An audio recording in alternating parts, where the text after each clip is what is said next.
Welcome back to yet another episode of Danganronpa Trigger Happy Havoc.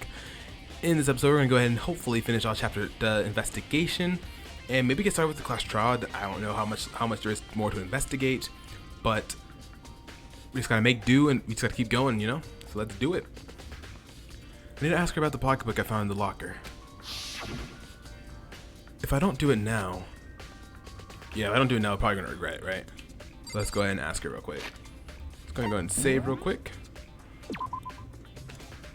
It's never a bad time to save. Hey Kyoko, I did have one last thing. I know I shouldn't, but I feel like I have to ask. What? Go ahead then, out with it. Have you really not seen your dad even once since you got here? What? What? So... What do you mean? Well, you know all those lockers on the second floor of the dorms? Indeed. I do, yes. But to get into any of those lockers, you need a handbook of whoever the locker belongs to. Actually, I managed to get them open using that emergency handbook. I see. The one you found in the headmaster's hidden room. And? So, did you find anything worthwhile in the lockers? I found a pocketbook, and after looking through it, I think it must be your pocketbook. Why is that? What makes you say that? Because... Like I said, only the locker's owner should be able to get into it, right? I can't imagine those lockers belong to any of us. After all, we only got access to that area just recently. What I'm saying is, there's no way I could have had access to any of those lockers. And if I did have a pocketbook, why would I bother putting it in the locker? Everything you just said makes perfect sense, but there was something written inside. It was about the headmaster, about your father. What? If that's true... Could that mean that video is real too? Video? Makoto. Makoto, I think everything is finally starting to fit together to reveal a cohesive picture. Although I'm afraid that picture might be worse than anything we could have imagined. Ooh, what are you talking about? I need to go investigate those lockers right now. I need to confirm what you just said with my own two eyes. Oh, let me give you the headmaster's handbook. That way you can... So... That won't be necessary. If I'm right about this, I shouldn't have any problem opening the locker with my own handbook. After all, it would seem that it's my locker. Your locker. Makoto. If you watch this, it'll all make sense. Oh, is this a DVD from the... Wait, no. And it says class... Oh, no, never mind. I thought it was a DVD from back in chapter 2. Or, what's chapter 2? Chapter 1. Chapter 1. So... I found it in that hidden room after you left. Anyway... I don't have time to explain exactly what I think it means, so you just watch it and see for yourself. I think you realize exactly what it means. You understand why you found my pocketbook in a place none of us have ever seen before. None of this makes sense right now. But I guess that means there's some important clue on this DVD. Alright, interview DVD has been added. Makoto. Oh, and now it's my turn. Do you have a second to listen to me ramble? Ramble? In other words... So as it turns out, the arrangements I'd make didn't stick. What I mean is, I'm less and less sure of everything, even my own feelings. You're talking about your dad, right? I can never find the answers to the questions I wanted to ask for the rest of my life. And all because of the mastermind. However... Well, there's one thing I am sure of. When it comes to the mastermind, there's no room in my heart for forgiveness. I swore to destroy the mastermind. This is just one more reason to follow through on that. Kyoko's eyes burned with a fire of determination. The determination to defeat the mastermind. It's strange to be confronted with this death, and suddenly feel this way. I couldn't care less if my father had found happiness. Why? So why does it bother me so much to know of how he suffered? It's ridiculous. It's just no understanding it, I guess. She let out a small laugh as she said it, but her smile was filled with sorrow. Whew. So that's it for my rambling. There's still much to do before I can consider my task complete. Yeah, you're right. Hey. But keep this in mind. There's only ever one absolute truth. Whether the truth serves justice or suffering. Whether it's the greatest truth or the worst. What do you mean? Makoto. Even if the trust you uncover is filled with hopelessness, you still can't give up hope. Absolutely not, because all I can do is keep moving forward. That's pretty much all I'm good at, you know? Indeed. Sorry if that was strange. So then... Anyway, I need to get going. I'll see you in the class trial. Leaving behind that final farewell, Kyoko was gone. Better get going myself. Got that TV from Kyoko. Should head to the AV room, check it out. Kyoko said something about hopeless truth, but no matter what happens, I won't lose hope. Even if it's the worst truth in the world, I can't afford to lose. There we go, Makoto. Let's head to the AV room. He's on the first floor, right? On the first floor.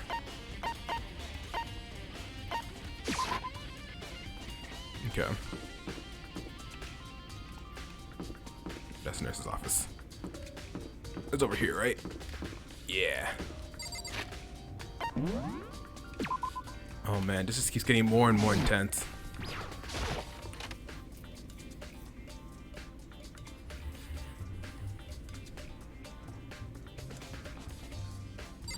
The box from the first chapter. Dang. Thanks, game. I guess. Alright, let's go ahead and watch this DVD. This should be able to play DVDs just fine. Well then, I better take a look. I took the DVD Kyoko gave me and put it in the player. It said that it was playing, but nothing appeared on the screen. I stared into the black of the monitor. It must only have been a few seconds, but to me, it felt like an eternity. And then, all of a sudden, an image appeared. Sayaka? Oh my god, the music got intense. Oh no. It took me by total surprise. I hadn't seen Sayaka in who knows how long, and there she was. Okay then, are you ready to begin? The voice I heard was the man positioned on the side of the screen, on one side of the screen. It was the voice of a middle-aged man. I do apologize, but I hope you don't mind if I record our conversation. I'm a little slow, you know. I never really got the hang of taking notes while having a conversation. Sounded like he was trying to make a joke, but Sayaka's tense face didn't move a single millimeter. So this video is meant to serve as a kind of contract substitute. It's not that I don't trust you guys. It's more like insurance. So please don't worry too much. Now then, let me get straight to the point. There is a chance that you may have to spend the rest of your life here in the school. Can you accept that? You want me to accept that? Sayaka was obviously at a total loss. It made total sense. Who would agree to spending the rest of her life in this school? I accept. What? Thank you. And I'm sorry about all this. What's going on? Well, I can promise you that I will do everything in my power to keep you safe. But she's dead. She's dead though. As the headmaster of Hope's Peak Academy, I give you my word. As if on cue, that's where the video cut out. There was a lot I hadn't understood up till now, but this is only this. I simply couldn't comprehend what I heard, because I know how much Sayaka wanted to get out of here. I know how much she wanted to escape and pursue her dreams with her friends again. She wanted that so bad. She tried to frame me for murder. So why? Why did she say yes to living here for the rest of her life? As I sat there thinking about it, I noticed a sudden light. On the monitor, the video that I thought I was finished flashed back on screen. My eyes started back at the screen. And if I was confused before, what I saw next pushed me right over the edge. Huh? What I saw was me. Impossibly, undeniably me. So, Makoto, before we begin, What? I should let you know that I'll be recording our conversation. Yes. What is going on? What the? Me and the headmaster were looking at each other. He and I were having what seemed like a fairly normal conversation, but the I in the here and now, had absolutely no memory of it. I had no memory of even meeting the headmaster, much less sitting down to talk with him Now, like this. shall we get straight to the point? Makoto, there's a chance you may have to spend the rest of your life here in the school. Can you accept that? Yes. Is that what he meant when he was before Mukuro tried to come attack me? Yeah, he found out what he had to do. This can't be real. I said yes. I'm sorry I'm putting you through all this. Well, I mean, we don't have much of a choice, do we? But I promise that as long as you're in this school, I will do everything I can to protect you. You say that I almost died. As the Twice. headmaster of Hope's Peak Academy, that's the very least I can do for you. Once again, the video cut out. From there, the video repeated the same scene again and again with the others. Byakuya. Toko. Hina. Everyone. They all said that they agreed to live in the school forever. And then... Kyoko. Her interview with him had been recorded just as clearly. Without a doubt, she had met him. She sat down with the headmaster of Hope's Peak Academy, her father. When she asked her question, She answered the same as everyone else. She accepted a life within the school. Just as Kyoko's interview was wrapping up, the monitor suddenly went black. Huh? It wasn't just the monitor, the DVD player itself had apparently turned off. Which of course meant that the DVD wasn't playing anymore. What the heck just happened? Say what? Oopsie, looks like it broke. Out of service. What? It just so happened to break just now? Too bad. Now then when? Doesn't matter. Failure can strike anywhere, anytime. That's what failure is, right? Failure my ass. You got the power on purpose. Well, whatever. Even if I watched the whole thing, it'd just be more of the same. You'd ask them the question, they'll all say yes. I couldn't help myself. I let out a huge, exasperated sigh but as I did, I remembered something. That's right. I fainted too, and when I woke up, I noticed a strange feeling of separation within myself, a disconnect. It would seem... Thinking back on it now, at that point my memory was gone. At that time, I'd forgotten. I couldn't remember why I'd come to this school, and I couldn't remember what my ultimate ability was. But what would make you forget all that? Hey. Strange, isn't it? It's hard to imagine it happened by chance. It seems much too convenient. A convenient outcome. Something that seemed to obviously work in favor of the mastermind. So does that mean I've lost my memory too? What about the others? Have we all forgotten? Or... Interview DVD has been updated. Is this it? Ding dong bing bong. Is this it? Or is there still more? Anything that has a start, there has to be an end.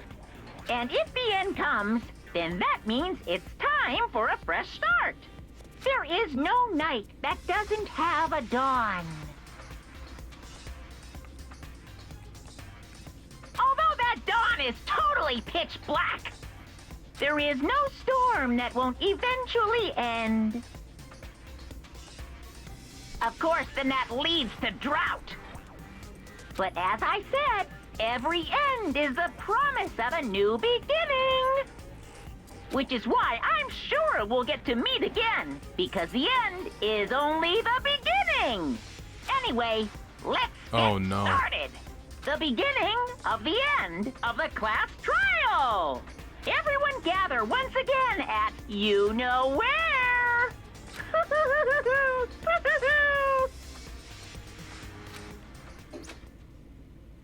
It's about to begin again. Class trial is going to start. The final class trial. The last time all our lives will be on the line. The last time hope and despair are on the line. I don't have a choice. I have to do this. Okay then. This is the end. Oh man, okay. Let's save it. And let's do it.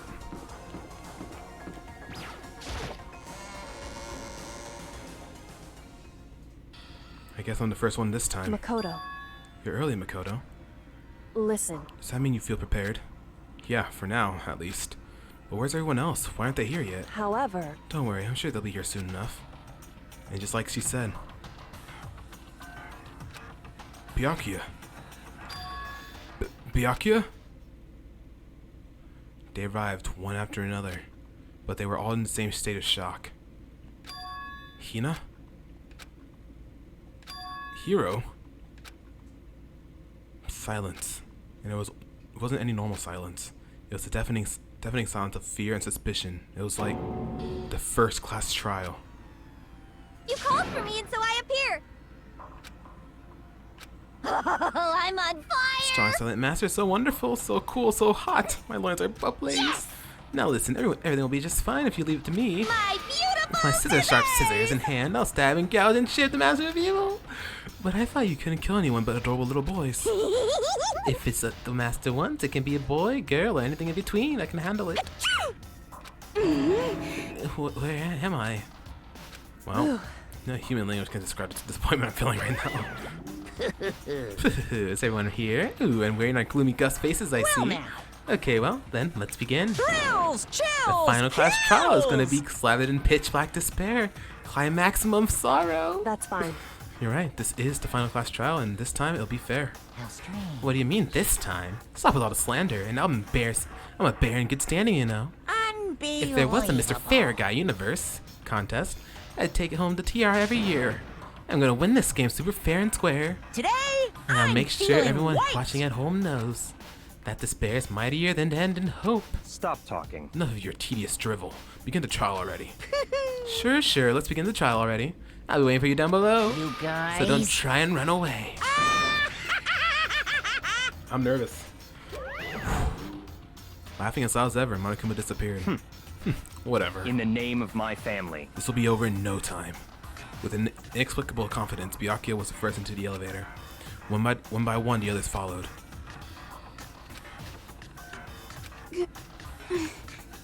Nobody made eye contact. Nobody said a word. They just disappeared into the elevator. Hey, They're all acting odd. Like they're paranoid, suspicious of each other. however, But you know why that is, don't you? Yeah, I think so. however, Well, you can tell us all about it soon. At the class trial. You're right. I'm ready. so, Ready to win, right? Of course. I'm glad to hear you say that. And then Kyoko's aboard the elevator.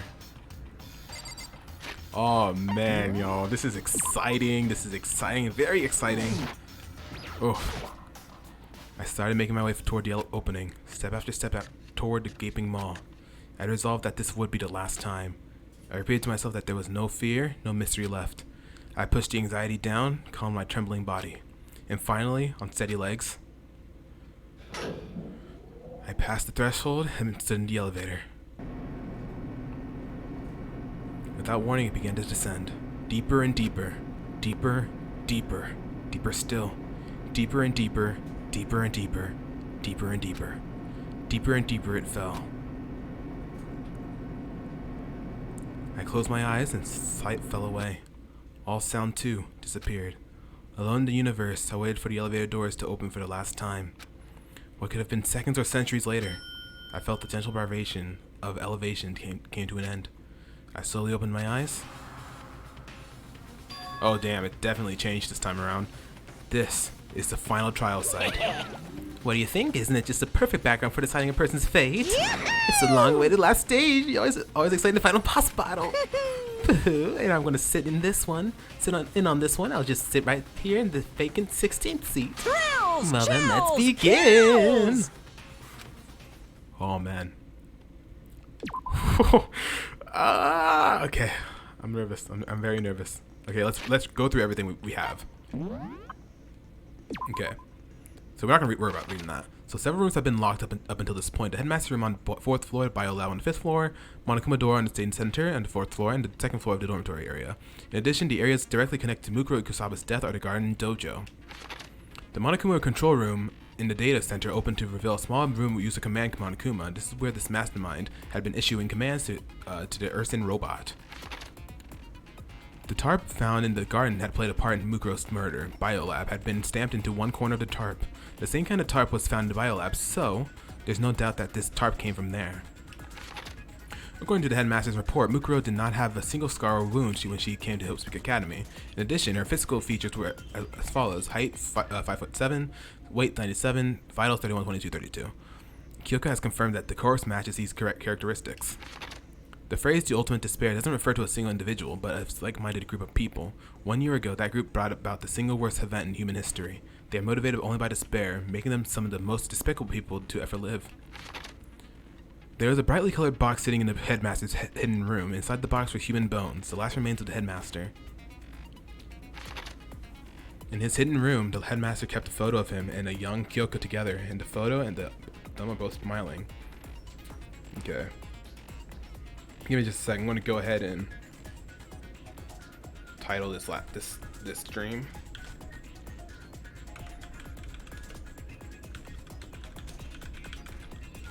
Okay. I'm just okay.